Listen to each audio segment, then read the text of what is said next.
Bonjour et bienvenue sur Maison Plus pour ce nouveau numéro de Natures Urbaines, le magazine des amoureux de la nature en ville. Et ils sont nombreux, y compris du côté des architectes. Et vous allez le voir, cette semaine, nous avons rencontré Édouard François, qui est le premier architecte à avoir végétalisé les façades de ses immeubles.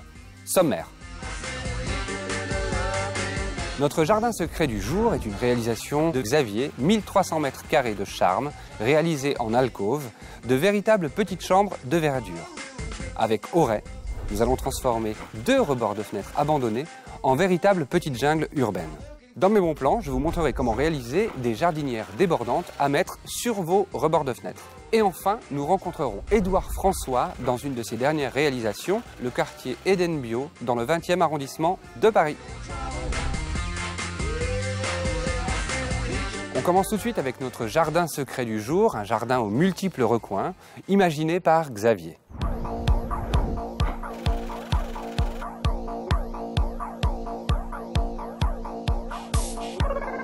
Cette semaine, c'est 1300 mètres carrés de charme que l'on va découvrir.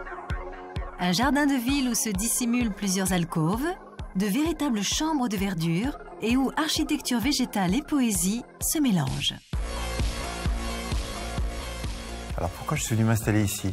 En fait, on travaille énormément, Mercedes et moi, et nous voulions avoir une maison qui soit à la fois principale et secondaire, avec un certain art de vivre, avec la possibilité de pouvoir créer un jardin. Alors comment était le jardin avant que nous arrivions?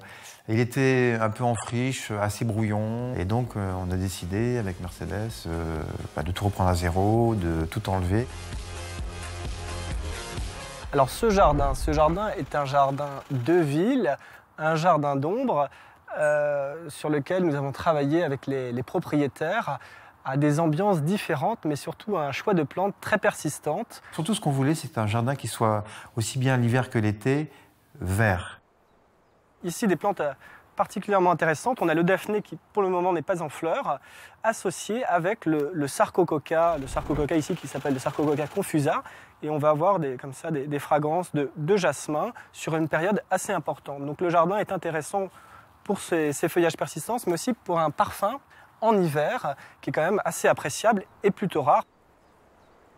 Alors ici, voilà ce dont on parlait tout à l'heure, c'était l'idée d'avoir des massifs plutôt bas dans cette partie-ci. Il y a des fleurs en fait qui ressortent de ces massifs, de ces boules de buis, avec des plantes vivaces, notamment des iris, et en saison aussi des fleurs annuelles que l'on va planter, telles que ces cosmos.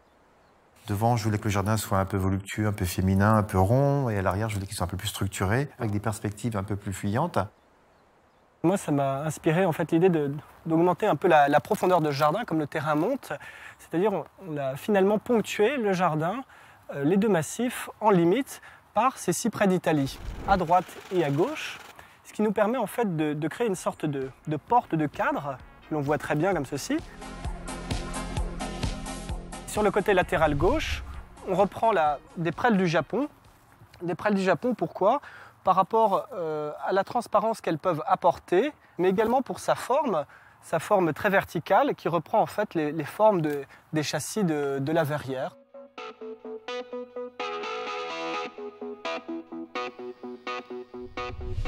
L'idée était d'avoir des chambres de verdure persistantes, dont les structures persistantes sont marquées par des ifs d'Irlande et quelques bordures de buis. Un détail important aussi qui marque ici le dessin et le tracé, ce sont ces bordures en métal, qui restituent le tracé fidèle du jardin que l'on a souhaité. On règle ces bordures c'est un peu au choix. On peut très bien les laisser dépasser de 2 cm, 3 cm, 4 ou 5 cm. Donc ici on arrive sur cette alcôve qui est ouverte sur le gazon et on a donc installé une fontaine pour avoir bien évidemment ce bruit agréable de l'eau. Alors les chambres de verdure, c'est une idée de Xavier qui m'a beaucoup plu parce que j'aime me retirer un petit peu du monde, entre guillemets. C'est des havres de paix. C'est comme des stations en fait. Hein. Et puis je mets devant la fontaine, j'ai les oiseaux qui viennent me voir, j'ai même mes écureuils, j'ai 3 écureuils, j'ai une famille d'écureuils dans les arbres, ils viennent me voir, ils viennent à mes pieds. Un jardin doit être équilibré le plus possible. Il peut avoir une dominante de plantes persistantes, mais il ne doit pas qu'être persistant, sinon il va être un peu figé, un peu statique. Donc l'If d'Irlande, le Daphné persistant, l'Hortensia caduc. Et donc ces plantes se mettent en valeur les unes les autres dans le massif. Ces alcôves en fait permettent de faire une pause et de regarder son jardin sous un autre angle. Voilà, on arrive ici dans la dernière alcôve, qui est l'alcôve un peu du mystère. Et le jardinier l'a marqué avec cette petite arche. Et ce qui était agréable dans ce jardin, c'était de ne pas embrasser la vue en une seule fois, mais donc de le découvrir. Et ensuite, on se déplace et on a cette succession de plans et de séquences. Et on voit bien qu'une perspective est encore plus marquée lorsque le terrain est en pente. On ne perçoit plus les limites d'un jardin à partir du moment où on le structure d'une façon formelle ou libre et où on a un jeu comme ça de plans et de scènes différentes. C'est ce que je dis souvent aux gens qui ont envie de jardin mais qui n'osent pas trop et tout, ça anoblit une maison, ça lui donne de la valeur. Je ne parle pas de valeur spécialement financière, mais ça lui donne un carcan. C'est comme un bijou sans son écrin. C'est vraiment du bonheur. Moi, quand je rentre, j'ai le cœur qui s'accélère. Je suis bien dans mon jardin, je suis bien chez moi. Pour faire un jardin comme celui de Xavier, pensez au sarcococa pour avoir du parfum en hiver, ponctuez l'espace de grands arbres comme le cyprès d'Italie pour augmenter les perspectives, et créez des alcôves pour pouvoir observer votre jardin sous différents angles.